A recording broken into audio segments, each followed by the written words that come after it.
send very strong message. I yield back. Thank you.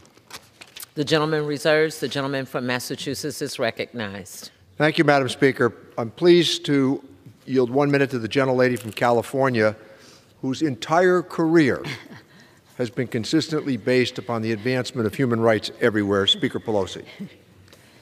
Thank you. I thank the Speaker is recognized. Thank you, Madam Speaker. I thank the gentleman for yielding, and I congratulate him on his leadership. The connection between human rights and economics is a connection that many of us have seen for a while.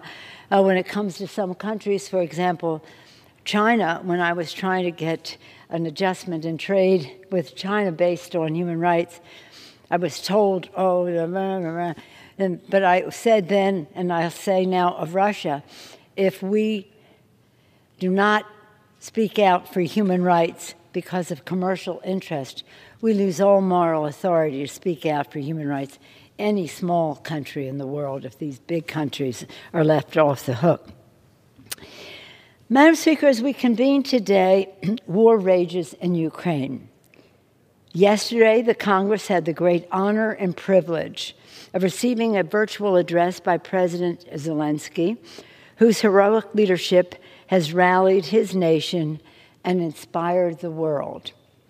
Our members were very moved by his powerful remarks, as well as the heart-wrenching footage he shared showing the terror and brutality Putin has unleashed in Ukraine, including committing war crimes against children. So it is with great respect for the President's leadership, Zelensky's leadership, and with an unwavering support for the people of Ukraine, that the House today takes another strong step to punish Russia for its war crimes. It is my hope that this legislation receives strong bipartisan support, and I thank the chairman, Mr. Neal, and the ranking member, Mr. Brady, for working together to make that a reality. Because it is a recognition and that is worthy of the valor and courage of the people of Ukraine. The unimaginable courage, resilience, and determination that they have had on full display as Ukrainians fight to not only protect their homeland, but to defend democracy itself. The assault that Putin is making on Ukraine is an assault on democracy writ large. He can't stand, he's so cowardly and so insecure, he can't stand to see a democracy across the way from Russia, for fear that the Russian people will see a better way instead of his autocracy. And so the Ukrainians are fighting for democracy writ large. Yet tragically, Putin has repeatedly responded by accelerating brutality, indiscriminately bombing major cities, attacking civilians, attempting to evacuate the violence, and even murdering mothers and babies in a maternity hospital. Russia's cruel and unprovoked invasion has already forced nearly 3 million Ukrainians to flee their homes, creating what the United Nations has called the fastest growing refugee crisis in Europe since World War II. Because Putin shows no sign of ceasing his horrible aggression, the Congress today will take another step in lockstep with many of our allies, as is the Biden administration, to tighten our stranglehold on the Russian economy. The legislation the House will pass today represents an intense action to further isolate Russia and decimate its economy. Thank you, Mr. Brady. Thank you, Mr. Neal, for giving us this opportunity. With this bill, the United States will suspend permanent normal trade relations with Russia, which means they will no longer enjoy preferential tariff treatment.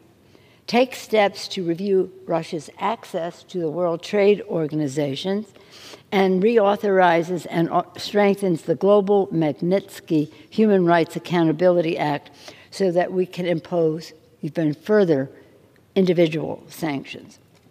In doing so, we will make it as difficult as possible for Russia to do business with the United States and our allies, and we will also suspend normal trade relations with Belarus for its shameful complicity in Russia's aggression. Congress and the country salute the Ways and Means Chairman Richie Neal, Ranking Member Kevin Brady, who led the way to steer this legislation to the floor and garner strong bipartisan support for its passage. And let's also thank Congressman Lloyd Doggett and Congressman Earl Blumenauer for their relentless leadership, ensuring that the House was ready with this legislation so that we could act quickly and decisively and have the improving touches that Mr. Brady and Mr. Neal added to it. The legislation we passed today builds on swift, devastating sanctions already being imposed on Russia by America and our allies. We take this step with extraordinary unity, not only within Congress on a bipartisan, bicameral basis, but also between the Congress and the administration. And we do so with historic coordination with our neighbors abroad, as the members of the G7 and the European Union have all agreed to revoke most favored nation status from Russia. On behalf of the Congress, I salute President Biden for unifying our allies so that we could move together with this crushing blow. And we will continue working together to put Putin and make him accountable for his despicable crimes as he violates the sovereignty and territorial integrity of Ukraine. What Putin is doing in Ukraine, bombing civilians, targeting children, is outside, Madam Speaker, it's outside the circle of civilized human behavior. He is committing war crimes, and he must be held accountable.